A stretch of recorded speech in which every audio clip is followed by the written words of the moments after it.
So I think it's a lot easier to develop when your queries are co-located with your components. So every component is responsible for getting the data it needs. And this makes your app like super composable, right? Like you can add and remove components to your app or your component tree. And because they're responsible for getting their data, like you don't have to do any additional wiring or prop drilling. Welcome to the Local First FM podcast. I'm your host, Johannes Schickling, and I'm a web developer, a startup founder, and love the craft of software engineering. For the past few years, I've been on a journey to build a modern, high-quality music app using web technologies. And in doing so, I've been falling down the rabbit hole of local first software. This podcast is your invitation to join me in that journey. In this episode, I'm speaking to Matt Wonlaw, a prolific local first tool builder who's behind projects such as Vlcn, CR-SQLite, and Materialite. Most recently, Matt also joined Rocicorp to work on their new product. In this conversation, we go deep on his projects, covering CRDTs, SQLite, and incremental view maintenance. Before getting started, also a big thank you to Rocicorp and Expo for supporting this podcast. And now, my interview with Matt. Hey Matt, welcome to the show. How are you doing? Good. Yeah, thanks for having me. I'm super excited to have you on the show. You and I have been collaborating on a few projects now over the course of the last few years. Most notably, you've been working on CR-SQLite and also Materialite most recently. But for those of you who don't know Matt, would you briefly mind introducing yourself? Yeah, Matt Wonlaw, and I guess I've been involved in the local first community for about 2 years now. It originally started with me trying to resurrect an ancient project of mine and trying to add like multiplayer and sync between devices. And I saw like that's actually a pretty hard problem, and there weren't like many off-the-shelf solutions. So then I just like dove into this, and that's where all these projects like CR-SQLite, Materialite, and other things came from. Yeah, and I think this is also how you and I have met quite a while ago. And before that, you've been working at Facebook for many years. And even before that, I think you had your first engineering role working on some software that by definition had to be very local. There was no local first yet. Would you mind telling us a little bit more about what those first apps were that you've been working on professionally? Yeah, so like my first job out of college was at a defense contractor called Lockheed Martin. But essentially what we're doing is we're building software for submarines. So like US Navy submarines. And yeah, obviously a submarine has no internet connection. Everything has to be self-contained.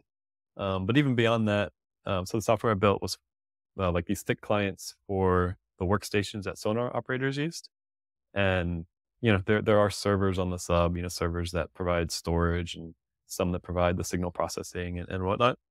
But like an extra requirement was, a sub is in a hostile environment, things can break. So the workstations need to be able to work even if all the servers were down. So, they need to hold the last 24 hours of data. So the sonar operators can, if every other system's down, they can at least work with the last 24 hours of data that they had. So that, I guess was my first brief introduction to local apps that eventually do need to do some sort of syncing once connections are reestablished and, reconcile the changes that were made. That's fascinating. Have you learned some patterns back then that you still see out in the wild today? Or do you think the approach that you've taken back then is entirely different compared to today? Back then, the data was very well segmented. So there was like never really conflicts, but event sourcing was the main pattern. So just have an event log of everything that has occurred. And when connectivity is reestablished, play that event log forward from, the time you lost connection to the current time.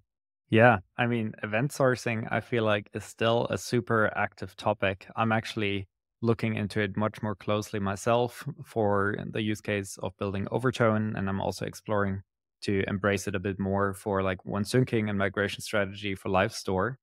But I also think that there might be a renaissance for event sourcing. We had it for a while with Redux in a much more self-contained space. But I think that's an interesting topic for research and production as well. Curious to hear your thoughts on event sourcing and how it could fit into local first. Yeah, I mean, I really like it. You have a source of truth, like of all the facts, all the things that ever happened. Whereas, a regular app or state or database that doesn't do event sourcing, you're losing all the things that happened, right? And you just have this snapshot of what things are right at this instant. So yeah, there's no way to rewind. There's no way to merge other people's changes if they did come in the past. So I guess event sourcing, probably fell out of favor in some ways because, storage requirements, like, are you really going to store all the event logs? And then also, processing those event logs. You do eventually need to process them into some, snapshot of state so your app can work with it. So I think, people seeing that, oh, I have to process the events and turn it into like these tables anyway, like why even do the event logs? Why not just mutate in place? Yeah, I think in case anyone of the listeners is interested in local first and event sourcing, please get in touch. I think this is a very interesting topic to research a little bit more. After building those apps for like submarines, which sounds super fascinating, you've at some point also decided to move on and join Facebook, nowadays Meta. I'm curious to hear more what you've been working on there and whether there was any intersection with your local first topics now. Yeah. So Meta, I guess like it shaped the way I approached the local first problems after I left. But the problems there were very not related to local first at all. So I guess, yeah, what I worked on, it was like 3 different teams, but they all kind of shared the same theme.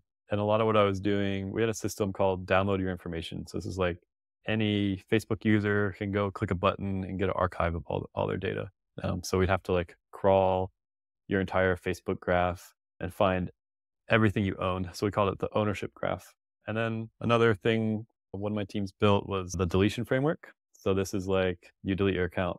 So go delete every post you've ever uploaded, every like you've ever made, every comment, every like ad you've ever run, every message you've ever sent across all the products, Instagram, Messenger, Facebook, I guess not WhatsApp. And then, yeah, so that was like traversing this deletion graph.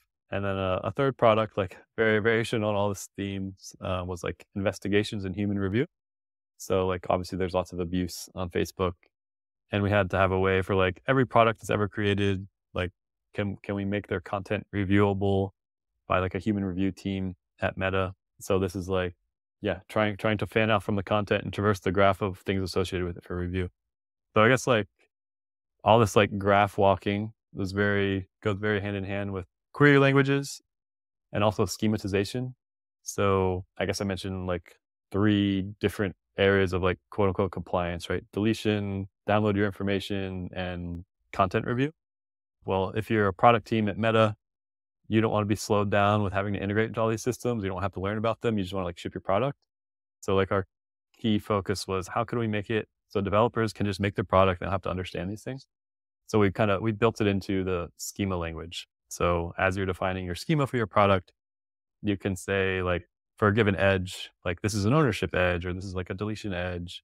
And then just like by declaratively specifying all this stuff, all these other systems could just work. And yeah, eventually when I pivoted to the local first problem, I was like, wow, this like developer experience of everything being declarative and like the schema layer down, taking care of it for you. Maybe we can do this for local first too. I couldn't agree more. Did you eventually land on something where you got those declarative benefits for some local first problems? Yeah. So the project I ended up working on was called CR-SQLite. So I was like taking these ideas and adding them to SQLite. So yeah, SQLite's already, a relational database, and it's already pretty declarative in terms of you can define your schema for your table and you can specify an index and you can specify foreign key relations and the database manages all that for you. But it didn't have any primitives for collaboration, right? So like, what if I give you a copy of my database and I have a copy of my own database and we both go offline, we both make a bunch of changes. What if we want to like sync our changes together or merge our DBs? So what I started adding to SQLite was the concept of CRDTs. So you could say for a given table, what type of CRDT it should be modeled as? Like if it's a grow only set or if it's like an add remove set. These are like technical terms in CRDT literature. And then for specific columns in the table, you could also say like what sort of CRDT should be used to merge those columns. So yeah, the idea was any developer who has an app backed by SQLite, they can just go in and make some schema changes, and then that app can become collaborative by allowing you to like merge your databases with other collaborators. Got it. And I think the parallel there is that many things about SQL can be also seen as rather declarative, and the schema modeling, etc. This is where I think what we gain with local first software is that the collaborative nature of the apps working together. And I think this is where you brought some of the nice experiences that you've seen at Meta, where there's such a strong engineering culture for having a great developer experience, bringing that to the new topic that you were interested in, local first. Meta had a really interesting philosophy when I got there. I think like one of my first questions I asked was like, "Oh, how do we like make sure people use our stuff that our teams?" I was on security infrastructure, and they're building things to make sure Meta's code was more secure. That was my first team, and like security at Lockheed was always everybody hated it. It was like nobody wants to do it, and there's always this like mandated thing. So I got to Facebook. I'm like, how are we? I'm on security infra. How are we going to make sure people use our stuff? And it was interesting. Like the manager at the time was just like, yeah, like we can't do anything. Facebook's bottom up. We can't do anything. Make sure anybody uses our stuff. The only way we can do it is make the safe way the default and the easiest way. Like people are going to choose the secure way because we've made it the easiest. And like there's no other way we can make them choose it. So yeah, there's always a huge focus on everything we did from DevX. So that like developers would just pick that solution because it was easiest, not necessarily because it was secure, just because it was the easiest thing around. And then it was also secure, which is like the nice added benefit. So after having worked for many years at Facebook, you've later then started working on CR-SQLite, but you didn't arrive at CR-SQLite immediately. I think you were for a little bit also still working on bringing back an app you've been working on before called Strut. So I'd be curious to hear a little bit more about that. And particularly given that you worked on it quite a bit before you joined Facebook and then you started working on it again after. So tell me more about the app and how that led you to Local First. Yeah. So it was my first, I guess, web app I was building. So yeah, at Lockheed, I was doing all these like Java rich clients and I wanted to get into web dev. So I started building this thing called strut.io. It's a presentation editor. And I knew people's devices, they have storage and compute, and the browser had, some storage back then. And I didn't want to like run servers for people. I just wanted them to be able to work and edit presentations if they're online or offline and not have to sign up for an account. Like you go to the site and you can immediately start doing stuff. So yeah, like I guess without knowing it, I was building a presentation editor that was, local first in some ways. And at that time, it was like 2011, 2012. There's, I guess, a prequel to the local first movement. There's like remote storage.io and own cloud. And I started getting involved with those. But then, yeah, eventually I got the Facebook offer and I just put Strut on the shelf to be resurrected sometime in the future. And then, yeah, when I was leaving Meta or Facebook, yeah, I didn't know exactly what I was going to do. So I figured, I can just resurrect Strut.io real quick and, it'll bring in some side income. In the early days before I abandoned it, it had like 10,000 monthly actives. So I was like, maybe a decade later, we can get back to that again.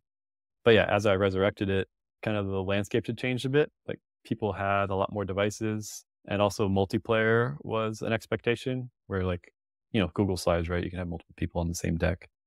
So I was, looking to how I was going to solve that problem for Strut. And, rather than, I guess I've been building frameworks for so long at Meta, like rather than making this a one-off thing in Strut to solve the problem, I was like, can I solve it at a lower level? And that's when I went down the rabbit hole of CRDTs, investigating SQLite, adding stuff to SQLite, and so on. So the data architecture you had for the first version of Strut around before Facebook, you mentioned like around 2012 to when you've left Facebook and what you've arrived at, very different. So I'm curious like how you went from like whether you took rather some smaller steps or some much bigger steps altogether to rethink the data architecture and how you went about that. Yeah, I mean, I guess beyond just collaboration, I wanted to support, arbitrarily large presentations. So, right, the original version of Strut, it would load everything off disk and into memory. And then when you're closing the tab or periodically, it would save a big dump of memory to disk. And yeah, I think that works fine, probably for the vast majority of cases. But I wanted to be able to handle, presentations with hundreds of slides and tons of binary content or like images and videos and all sorts of things. So like at first I was like, okay, how do I like lazily load this stuff off of disk? And, as you're starting to implement that in your own data model, you're like, oh, well, this is kind of like a database, which, knows how to page in and out things in and out for me. So I think, that was also an indication that, okay, like something more like a database would be good. And then I don't know how I found that SQLite was built. I guess I saw James Long's Absurd SQL and Actual Budget. That's when I first realized that, yeah, like, I mean, I'd always known WASM was a thing, but that like SQLite was being compiled to WASM and could run in the browser. And it was actually faster than IndexedDB when you were, I guess there's some caveats there. The SQLite would store to IndexedDB, but it would store pages. So it would store 4 kilobyte chunks. IndexedDB, when you're like reading things in and out individually, like single objects by key value, is like super slow. And the fact that like, okay, you're using SQLite and reading in chunks rather than individual objects, like it would be faster than IndexedDB. Like if you change your IndexedDB access to be paged, okay, it could be faster in SQLite, but SQLite, you can still do point queries and be faster than a point query in IndexedDB. So that was something else that turned me on, like, oh, maybe I should use SQLite in the browser rather than IndexedDB, so I don't have to implement all this crazy stuff to make IndexedDB go fast. And then, yeah, there's all the problem of like collaboration still. And my justification for picking SQLite then was, not only does SQLite run in the browser now, if I ever want to take this app and make it native, well, SQLite, like everything I build for collaboration in the SQLite, like it'll work on native, it'll work on desktop, it'll work in the cloud if you want some like cloud peer or something, rather than like a JavaScript only solution. So you made the decision, SQLite is the way forward, SQLite on top of IndexedDB or on top of like some persistence mechanism, but you now also need collaboration. You looked a little bit into CRDTs, but you still decided instead of going CRDTs first in terms of the developer experience, you still want to give a developer yourself SQLite as the primary way to think about the developer experience. But you started to use you wanted to use CRDTs as a kind of implementation detail to bring into SQLite. So how did you go about that? How did you solve that puzzle of making SQLite collaborative out of the box? Yeah, so SQLite has a bunch of mechanisms for extending it. You can make new virtual tables. Yeah, a virtual table is essentially a table. It presents itself as a table in SQLite, except that the implementation of that table is any arbitrary code you want to write. So C code, Rust code, whatever. You can make functions, new functions like like min or max or whatever function you want to define. You can make new virtual file systems. So it's pretty extensible from the plugin side of things. And yeah, one of the teams I had worked with at Meta, they built this thing called OS Query way back. I think some other company maintain OS Query now, but it basically lets you query all details about your OS through SQLite, and they did that through virtual tables. So yeah, for adding CRDTs to SQLite, it was kind of a combination of a bunch of special functions that, like, when you create a table, so plus special functions and special virtual tables. So you can like create a table, and then you can call a function that converts that table to a CRR, or conflict-free replicated relation. So just a fancy name for a table that's a CRDT. Or you could use this like virtual table syntax where like, I want to create this table as a CRR, and then you list all the columns, and in the columns. So when you're creating a virtual table, like you can customize that syntax all you want in your extension. So I could like have a slot for custom data types. So you could say this is a string, and then like another addition to the data type is like the CRDT type. So it's not only text, it's like a paratext, or it's like not just an int, it's like int that's a counter, or it's not just a date, it's a date that /right wins. Yeah, and then I guess the last thing, right? Like it's great to have a database that's a CRDT, but how do you merge efficiently? There had been some earlier work actually by a guy named Iver, and we actually worked together pretty early on CR-SQLite. He did his master's thesis on essentially adding CRDTs to SQLite. But some of the like downsides of like that original approach was there was no way to incrementally merge databases. You had to literally send the entire copy of the SQLite DB to somebody else, and it would like scan every row and merge them all. So yeah, one of the key problems we had to solve was like, how do we incrementally sync? And that was done essentially like implementing a global version that gets tagged on every row, and a virtual table that knows how to find all the rows past a given version and just send you those to sync. Was there any prior art to combining a relational database and CRDTs or another mechanism to synchronize?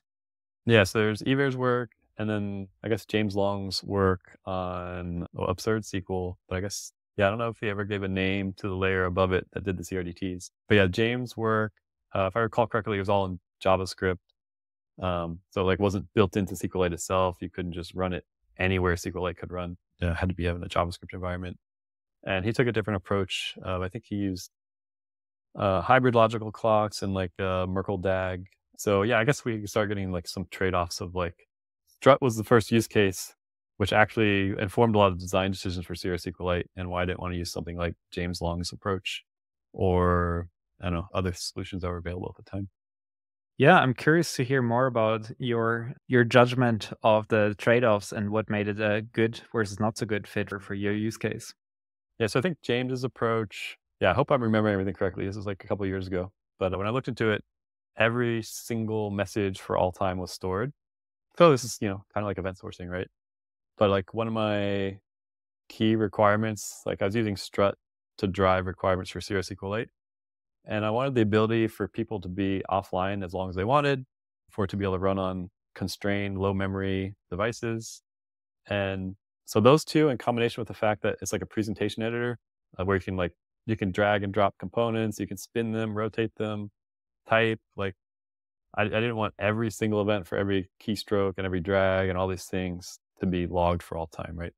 Especially if you're offline indefinitely. So if you're offline for like, I don't know, a couple days editing a really big presentation, you come back offline, I wanted to be able to sync almost instantly. So the approach I chose was the set of CRDTs that allow you to collapse history. So yeah, if you've been off, the database size never grows more than a constant factor of the base data. So no matter how much you're editing, you're always going to be within a constant factor of the regular DB size. I don't know, I think that constant factor was like 3 or 4 times. I don't recall the exact number. Whereas yeah, other systems, if you're the longer offline, the more and more the data grew, which was, not a trade-off I liked. Yeah, I guess the downside to my approach is there's a few less transactional guarantees and you can't, rewind history. But if somebody really wanted rewinding history, I was like, oh, they could do it in user space. Like that's not the problem I'm trying to solve. That makes perfect sense. And I think I really like you focusing on the use case that you're most familiar with Strut and the requirements around that. Since we're dealing with like distributed systems and programming is hard enough that you can't really focus on all use cases at the same time. And this way you design for the use case that you know of. And I think this is where you have like a Canvas app or something like that, where you move things around constantly. If you work for multiple days, you don't really care exactly about the change you've made over like 5 seconds 3 days ago. You just care about, okay, this is the state it is in right now, and that other users converge to the same thing. Whereas I think a different set of requirements might be for a chat app, where you might not send around like which sort of keystrokes someone has taken to arrive at the final message. You send the final message, but then those final messages you might actually care about. Okay, this came at this point in time. One message does rarely override another one. So this is, I think, where that might be a better fit. And that makes also sense that in James' use case with actual budget, that's all about like historic transactions. You want exactly those like records in time. There's probably not so many. And even if there are many, they're all kind of worth it. They need to be accurate. So I think that makes perfect sense. And I think there will be like many different solutions for many different use cases. And I think there's even an approach how you could apply a bit of like that compaction even to event sourcing. I think there's like a concept called subsumption, I think. And that allows you to also like flatten some of those historic events. So that's super interesting topic of research, I think. Yeah, I know for certain CRDT algorithms and certain event sourcing things, like, yeah, there are ways to compact history, but it did seem like still a pretty evolving area of research. I think now it's a lot more understood, especially in the like list-based CRDT space. So like, I don't know, I guess YJS kind of pioneered a lot of that work of like run length encoding everything and then stuff. Yeah, and I guess what I want to quickly mention, so when I was first getting started, there's a community called braid.org, which I got involved with early on.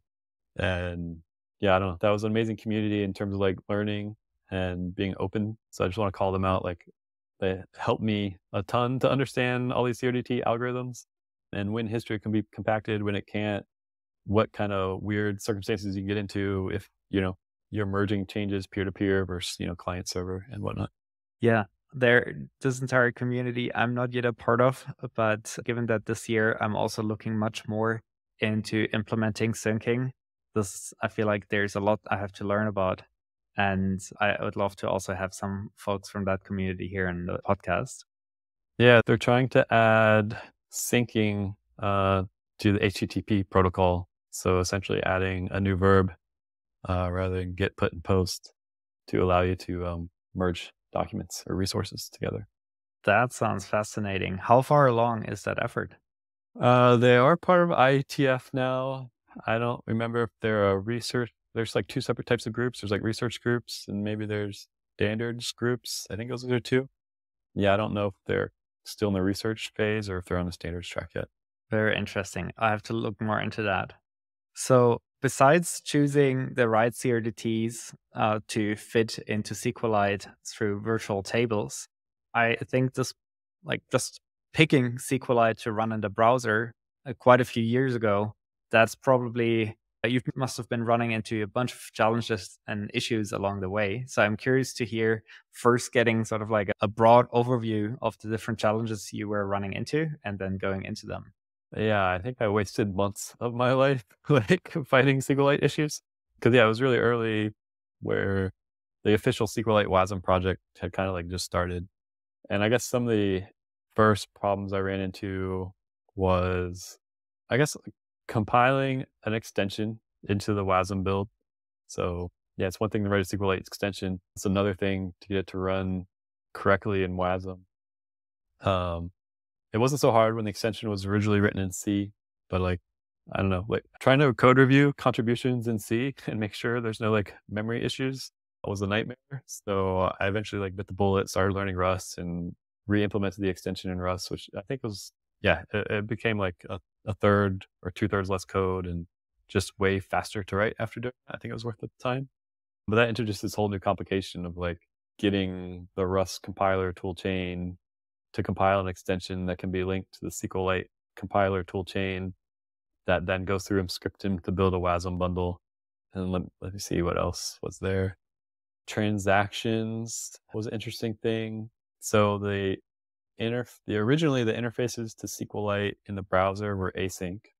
And if you ever had, well, I guess there's two builds of SQLite. The official SQLite build was always synchronous. There's this like unofficial build, which I think is better, called WA SQLite, which all the interfaces were asynchronous, but it had these interesting caveats. Like if you await two calls to SQLite at once, it would deadlock. So you had to make sure like there's only one call to SQLite ever at once.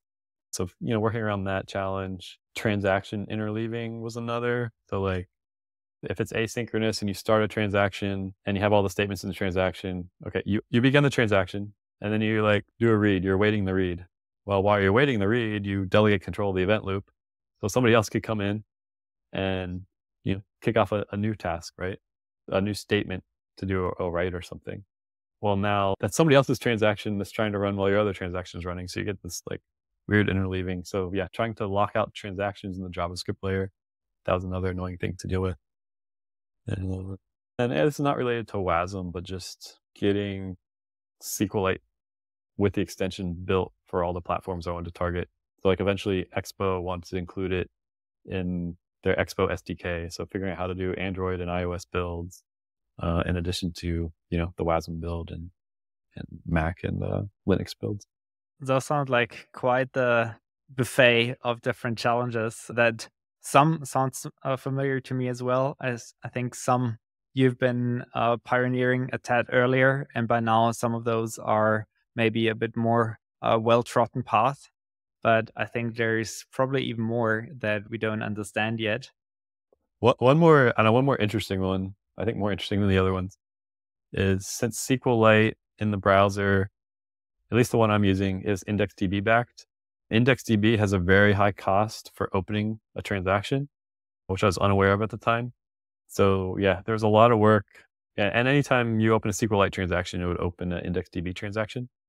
So there's a lot of work making sure that, like, for reads, normally you just issue reads. You wouldn't necessarily batch them into a transaction. Like normally, you'd batch your writes into a transaction.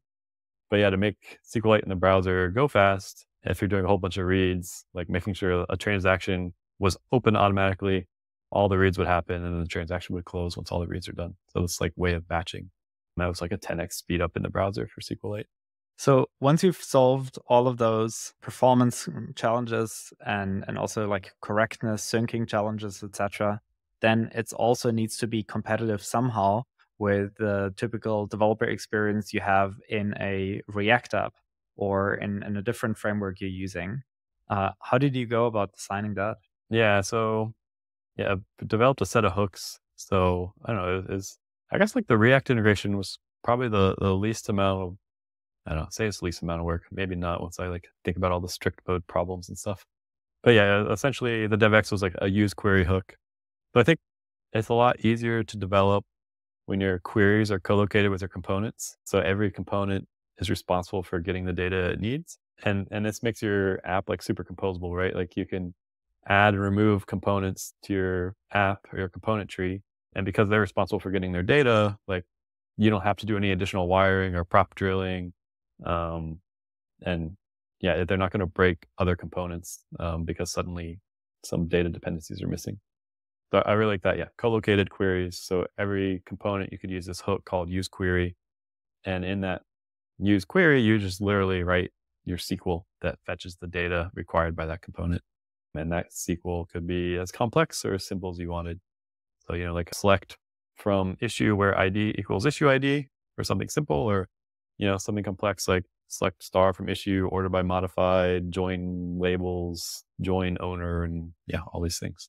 So you've managed to tame most challenges with SQLite in the browser, making sure it works in Wasm, making sure that your own extension is working, etc. And SQLite can be super, super fast for most workloads. But once your cardinality grows, etc., your tables get really big, then queries can also start taking a little bit longer. And that is because SQLite always kind of, besides a little bit of caching, always starts with your results for your queries from scratch, kind of. And, I've been chatting about this for quite a while back then. This is how I know about all of this context. And that has led you to look into incrementally maintaining the query results and the views. So I'm very curious to hear more what you've learned back then and which path this led you down. Yeah. Yeah. So I guess, I was talking earlier about each component fetches its own data, has this use query hook, or just, specifies the SQL query it's running. So when you're developing like a rich client side application like this, ideally your database is reactive, right? So anytime some data changes, like you work on Overtone, right? The music app. If somebody presses play, then, all the components that care about play state need to immediately update. And yeah, as you're saying, in SQLite, if you're doing this, somebody changes some state, well, SQLite doesn't have any, facilities for reactivity. It has a few. They're not very good. Like they don't give you many fine-grained notions about what changed or like what queries it impacts. So what you're left doing is rerunning essentially from scratch the queries that could have been affected. So like the SQLite change notifications, they'll tell you the row ID that changed, but not the contents, and they'll tell you like the table. So it's usually not enough to figure out exactly which queries to invalidate. And yeah, so you rerun tons of queries throughout the app. And those are all rerunning from scratch. So like if you have like for your track list, you're showing a few hundred tracks, and that track list has to do a number of joins, right? It has to, for a track, has to join the album to get the album title, it has to join the artist to get the artist names. I don't know if there's any other joins. Maybe there could be joins about like status or favorite status or something about the track, right? And yeah, rerunning that join to select, 200 some items. And yeah, maybe they're just going to sort and sorting it. Doing that from scratch every time somebody mutates something severely limits, I guess, how fast you can interact with the app. And yeah, tried a bunch with like, okay, maybe purely in memory SQLite, and that gets you pretty fast. But yeah, somebody was saying, oh, like the goal for reactive database is it's memory fast. And then when I started, like, I don't know, that idea lodged itself in my brain, and I started like actually benchmarking, you know, if I'm just observing a value in JavaScript, how fast is that? And if I'm like observing a query in SQLite and updating a row and rerunning the query, like what is that? And I have an observable notebook somewhere that like compares all this, and like the difference was massive. So like just seeing how far I was from memory fast, like started making me a bit sad on SQLite, and also like benchmarking the original strut and the new one, which used SQLite and these use query hooks. Yeah, like the original one, I could throttle my Chrome. In the dev tools, you can like downgrade your CPU, right, to like 6x slower or something. And I could go all the way down to the slowest possible and everything was buttery smooth. But in the newer one, like if I downgraded it too much, like you could see some visible lag.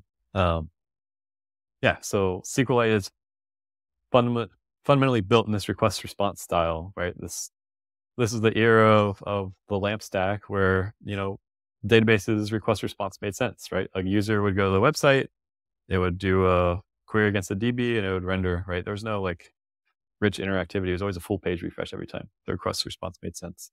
Yeah, but for these rich apps, request response no longer makes sense. And trying to fit a request response sort of DB designed around that into this reactive scenario. I think maybe one day somebody can get there, but I think right now it didn't seem to make much sense to me, and the juice didn't seem to be worth the squeeze. So I started, I guess my love affair with SQLite has slowly been coming to a close. When I started, investigating other projects. Yeah, maybe one day port it if there's time, or porting some of these projects back to SQLite and contributing incremental data flow, differential data flow to them or something. But yeah, I guess I should describe what these projects are, right? So I like the idea of queries, being able to like issue a complex declarative query against some set of relational data to get back the data you need for your view. So I wanted to like, how can I incrementally maintain an arbitrary query against some data? So like that track list example, you query the track and the artist and their albums and the play state and all these things. How can we, when somebody does a write, rather than rewriting the query to get the track list, it knows exactly which queries should be invalidated by that right? And rather than rerunning them, it knows exactly how to patch up the rows that are impacted by the write. So, at first this problem seems absurdly complex and hard. You're like, oh, I want to like invalidate and patch up any arbitrary SQL query. But yeah, I started reading some of the papers. There's like a paper called DBSP. It's a differential data flow paper. I think Materialite is based on that. And then, started implementing it. And then I realized like, I don't know, once you've read it and started implementing it and you realize like, this is very similar to other stream processing stuff, like, and other query, builders I've done, right? Where rather than, you create a series of operations, and rather than them asking a database for the data, they're like taking streaming data in. So yeah, like some of the work I'd done at Meta was on real-time abuse systems, and that was all streaming systems. So I was like, oh, like this problem isn't that mysterious. Like I've done stuff like this before. It seems tractable. So I, went full on, decided like, I think I can implement this. Yeah. Based on prior experience, based on having done query languages before. So yeah, Materialite was born, which is bringing differential data flow to JavaScript. So you can compose, filter, map, reduce, and a join operator to create these pretty rich queries and have them reactively updated anytime there's a write. Right. And so for those of the listeners who have not yet built their own database and maybe are familiar with like SQL, where in SQL you have like select, from, where, and all of those, and in JavaScript or other programming languages, you might have like map, filter, etc. They might have different names, but they're sort of like conceptually very similar.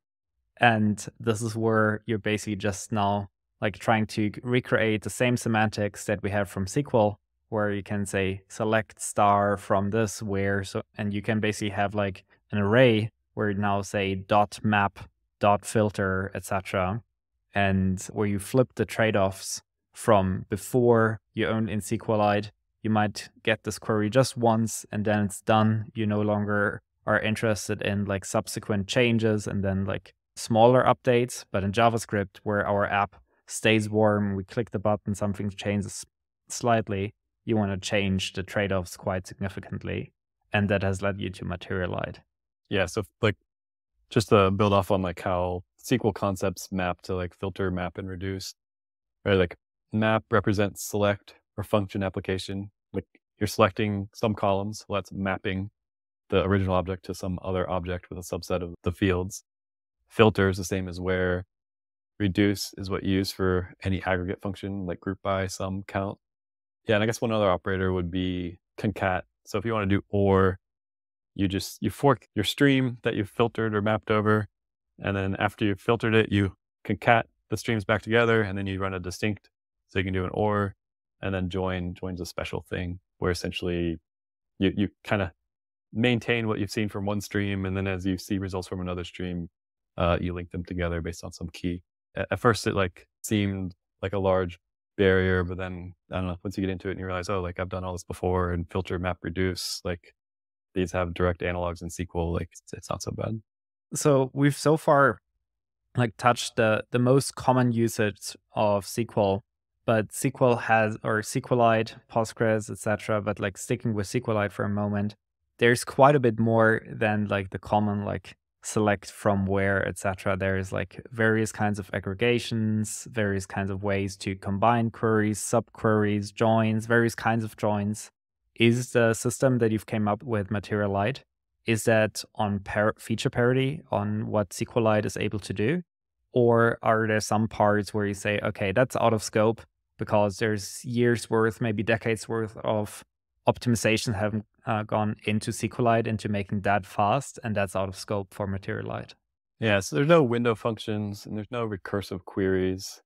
And base Materialite is strictly for streaming. So like if you're processing a stream of writes or events, like Materialite is a great fit because it's gonna, patch up your query results as those events come in. But say you have a table of 1 million items and you want to query it from scratch, right? Like you didn't see the events, you couldn't maintain any queries. You're just like, I want to know what's in this table.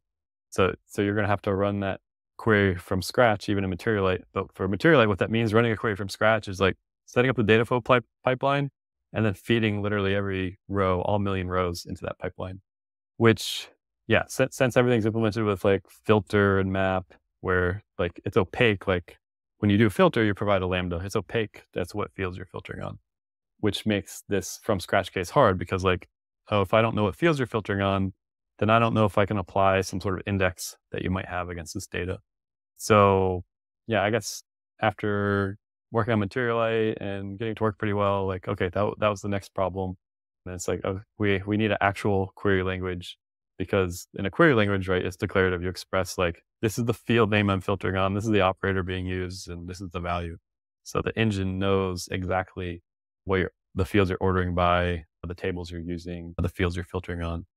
And once you have that knowledge, you can also make that like first query case fast, where I guess if you're doing the traditional database thing of like figuring out what indices to pick.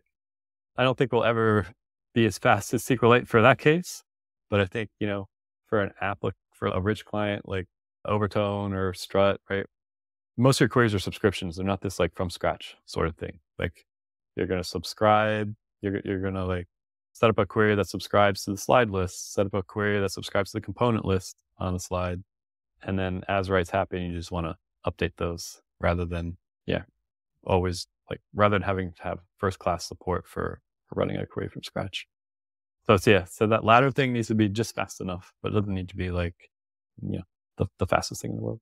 I totally agree that there's a very interesting different kinds of trade-off that should be explored and should be built that makes so much more sense for a live active application where everything stays up to date and then changes quite minimally, as opposed to request response, which is how SQLite works today. That being said, you can still get quite a bit of mileage out of SQLite today if you are a little bit more mindful about like how you work with it. So some patterns that I found to make SQLite work for me with an overtone is that what makes SQLite the slowest in a browser context is shoveling data from within the SQLite database into JavaScript land and back and forth. As this is where you need to cross the memory boundaries from memory staying within WASM to how it's being like marshaled into JavaScript objects.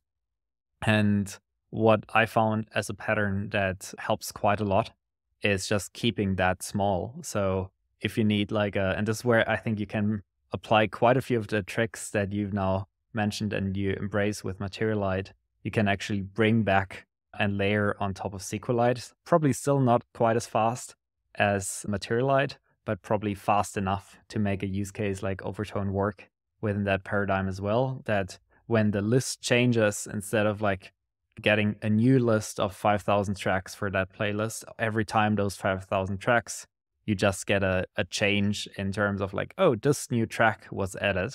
And getting that information out of SQLite, I think, can also be done with a few tricks, namely also like a temporary table where you can save the previous result of your query before and after the change, and then you query that in a diffing way. And then you still need to sort of like work with that diff information in JavaScript, but this is how you can work around that performance challenge. But your system with Materialite, all of that is absorbed from you, which is very attractive. Yeah, and I think, right, so Materialite, right now, it can be backed by an in-memory collection and it's just some little interface that's called a source that you implement. So I think, yeah, SQLite could be that source, and then that would solve the like first query problem. So I just compile the Materialite queries to SQL queries, and then the incremental updates are maintained by Materialite going forward. Yeah, obviously you have to like listen to transaction failures and somehow roll those back. But yeah, I think it's doable to like marry those two together and have kind of the best of both worlds. And I know there's like a project called GRDB. I think it's like a iOS SQLite wrapper, which adds a bunch of reactivity.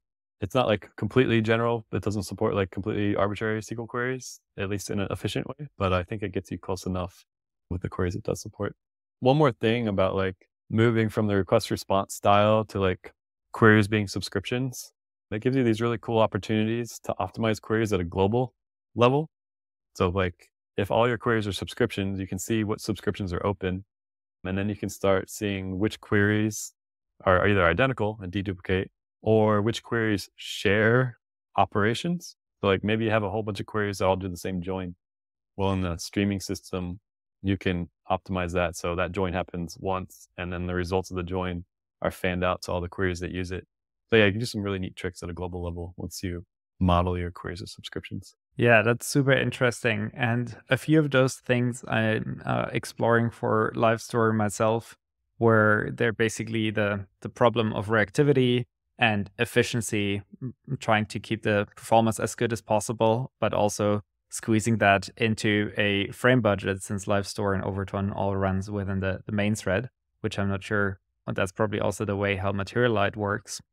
It's interesting to also see it through a lens of like a different paradigm shift evolution in the JavaScript frontend world, which is about signals. And signals is also about like, I think, a more lighter weight reactivity system that is all about being composable. And I think those worlds are now finding a way together within LiveStore with the prior work with Jeffrey and Nicholas on Riffle. This was like some early implementations based on a paper called Adapton.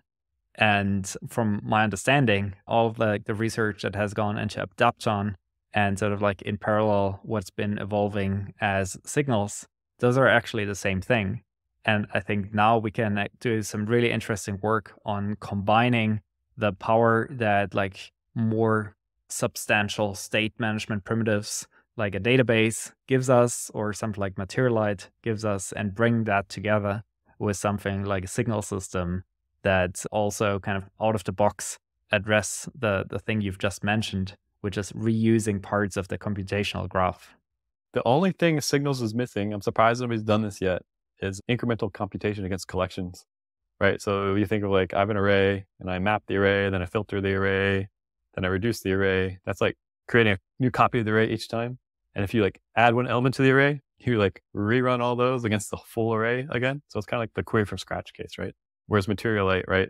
You add an element to the array, well, it's only going to run the filter on that one element and the map on that one element rather than running against the full array. There's some interesting benchmarks that I can share with you after of like, yeah, incrementally maintaining a map filter reduced pipeline against an array of 1,000,000 items. Yeah, so it'd be really cool if like the signals implementers would even implement this sort of stuff eventually. So even though your love affair with SQLite has for now come to an end, I think the problems and goals you're chasing after are still very similar to what I think is feasible with SQLite, just maybe with like a different performance footprint.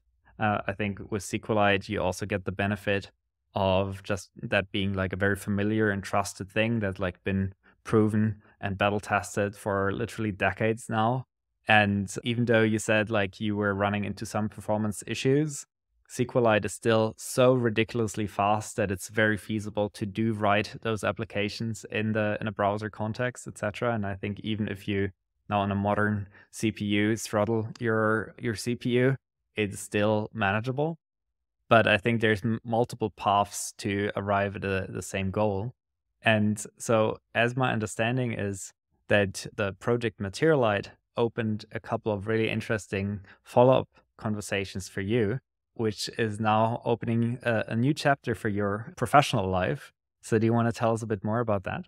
Yeah, I guess so. Yeah, Materialite is my least known project, least complete project. But yeah, it did pick up some interest by Rocicorp, particularly Aaron, who I met at the Local First conference in St. Louis.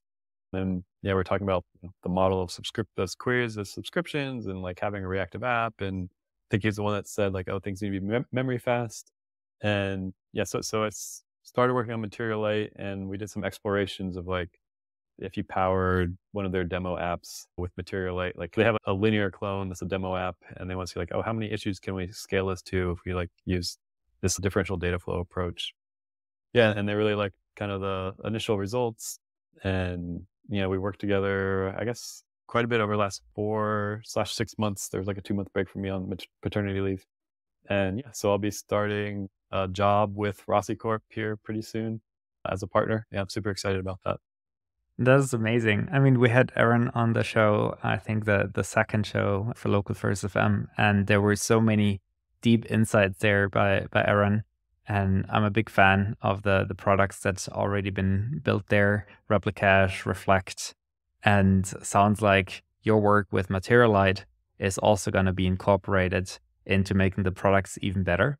So I'm curious to hear more of your thoughts on, yeah, what do you feel like, where's Local First going with the products you're working on with Rocicorp? Local First provides a superior DevX because you're no longer worried about APIs of like, how do I get data from the server? Like a sync engine or your database is solving it. You have a sync engine solving that for you, right? Where you're just coding against local data rather than setting up all these weird REST APIs that you have to call to get the data. And yeah, I think that's the key value of Local First and the main thing that Rocicorp is pushing forward. It's like making that sync engine experience as good as it can possibly be. So you're now joining Rocicorp, where you're building Replicache and Reflect, but the Local First space has grown quite significantly to a point that it can be almost a bit disorienting for newcomers who are trying to first figure out what does it mean to build the app local first, and then also choose the right tool for the job. Can you provide a little bit of guidance, how someone should think about use cases and picking the right tool? Yeah. So I guess maybe one of the first questions somebody should ask themselves is, do they want servers involved at all? Is the first question. So like, if you want all sync to go through a central authoritative server, and you want that server to be able to override decisions made by the client, apply data integrity rules, revert changes made by a client, Replicache is a very good choice for that. If you want something where you don't want to preclude the ability for nodes to sync peer to peer, or maybe the data they're syncing is end-to-end encrypted, I think something like CR-SQLite actually shines there. But CR-SQLite lets you merge in any topology you want, whether it be peer-to-peer or hub and spoke. So we've seen a couple of companies that are have like end-to-end encryption where they use CR-SQLite to sync, or they have literally a pub sub channel where all peers just publish their messages and any peer who receives the messages integrates it in those use cases. And then I guess if you're really looking for like, if your data model is like document based, well, I guess going back to syncing, so not just CR-SQLite for peer-to-peer, but also YJS and AutoMerge is capable of peer-to-peer sync. They're also, of course, if you can sync peer-to-peer, you can sync through a central server too. If you're looking for, you just want to support a collaborative text field, collaborative text doc, and you don't need, ways to query over your documents. Like you're fine just storing this doc in a blob in your, whatever your storage is. YJS is a very good choice because it's primarily targeting at text editing, collaborative text, but they don't have, facilities like built in for persistence or querying and these sorts of things. So I haven't kept super up to date with AutoMerge, but from what I've seen, if you want like the ability to fork and look at different portions of history, so like say people are editing a document, somebody wants to fork their document off, make a bunch of changes, then merge the fork back in. I mean, I see AutoMerge talks about this concept a lot. So I think if it's not there already, AutoMerge would be your best bet for that sort of behavior. Yeah, then there's Electric SQL. So that is like a Postgres-centric solution. So if your database is Postgres and you're okay with like merging based on CRDT rules, that's a good choice. So yeah, so I say like your backend is Postgres and you're okay like using CRDT rules. Like, yeah, what does that mean? So a really interesting thing about Replicache is it can work with any backend, pretty much any backend. So Postgres, MySQL, all sorts of things. And the way this works is that it uses sort of a rebase model where the developer defines their mutations and those mutations get run in a specific order on the server. And clients, when they receive updates from the server, any mutations they have outstanding, they apply the server updates, and any mutations that are outstanding, they rebase on top. And this is like super flexible in that you can write any, like if you want to change merge and conflict behavior, well, you just write your mutations however you like to get the behavior you want. Whereas something like CR-SQLite or Electric SQL, to get the merge behavior you want, you have to pick specific CRDT types. And it seems a little bit less flexible since you can't write like a custom mutation. But Electric SQL does seem to have a pretty good end-to-end story of like, you set up your Postgres DB, that schema gets replicated down into a local SQLite DB. And as you make schema changes upstream, they flow downstream. So in terms of like having a good story between two specific databases, it seems pretty good. And then I guess the last thing is PowerSync. So PowerSync works on a different model that's not rebase or CRDTs. So with PowerSync, a client will accumulate changes. And if a client has local changes, it won't take any changes from the server. So in the rebase model, if a client has changes, it'll take changes from the server and then replay its local changes on top. But in the PowerSync model, the client has local changes, it won't take any server changes until those local changes have been incorporated by the server, and then it can take server changes. So yeah, to me, I've never built an app with PowerSync, but this seems like it'd be a lot higher latency for the syncing, because if you have any outstanding local changes, you simply cannot take a change from the server. Whereas rebase model, if you have outstanding changes, it's fine. You get the server changes, you just replay your local changes on top of the server changes. That's a really great overview. And there's many other tools that more tools than we have time to exhaustively can cover here. But I think that's a really great orientation, particularly with asking yourself the first question, like where should the authority originate from? Do you want to have a server that's, I guess, more traditional how web apps work today and that can simplify things a lot? Because in that server, you can enforce if there's like a merge conflict, or if there's like maybe a user has set some data in a way that might be not compliant with the app that you want to build, or for other simplification reasons, etc. So I think picking that, where does the authority live? Is there an authority? And which role should a server play? I think that's a really important one.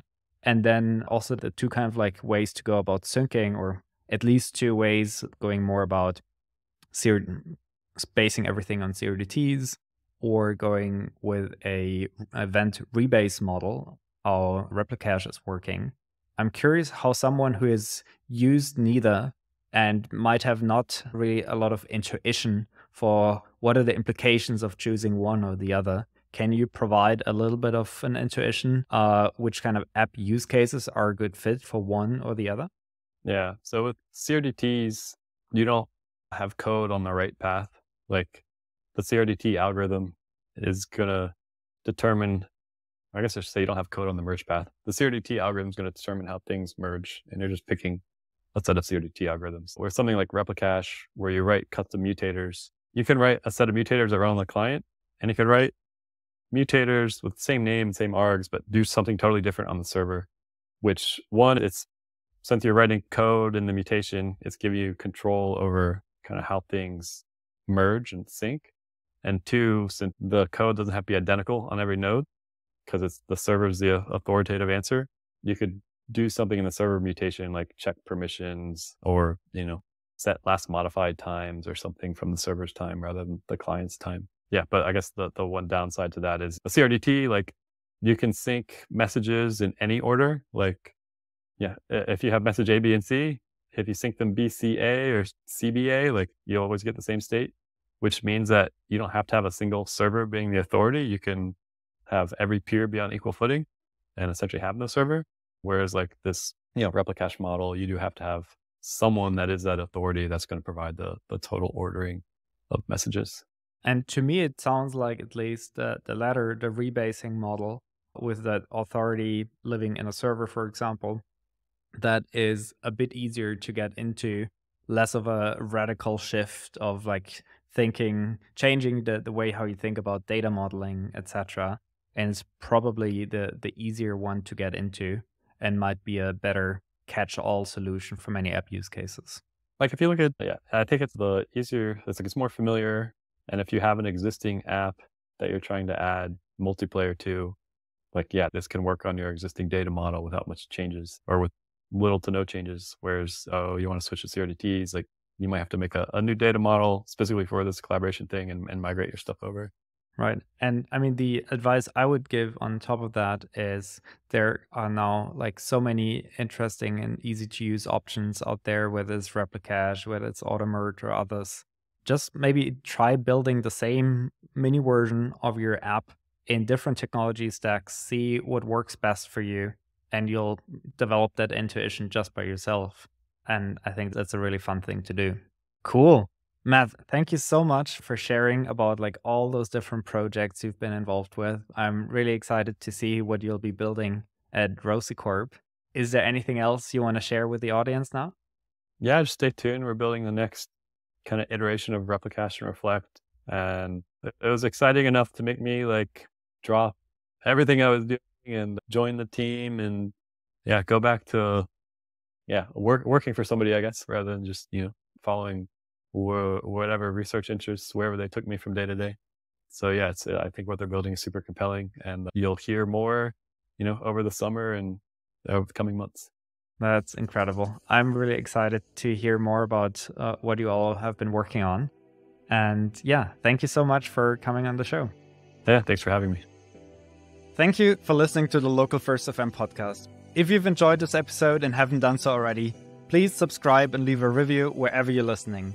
Please also tell your friends about it if you think they could be interested in Local First. If you have feedback, questions, or ideas for the podcast, please get in touch via hello@localfirstfm or use the feedback form on our website. Special thanks to Expo and Crab Nebula for supporting this podcast. See you next time.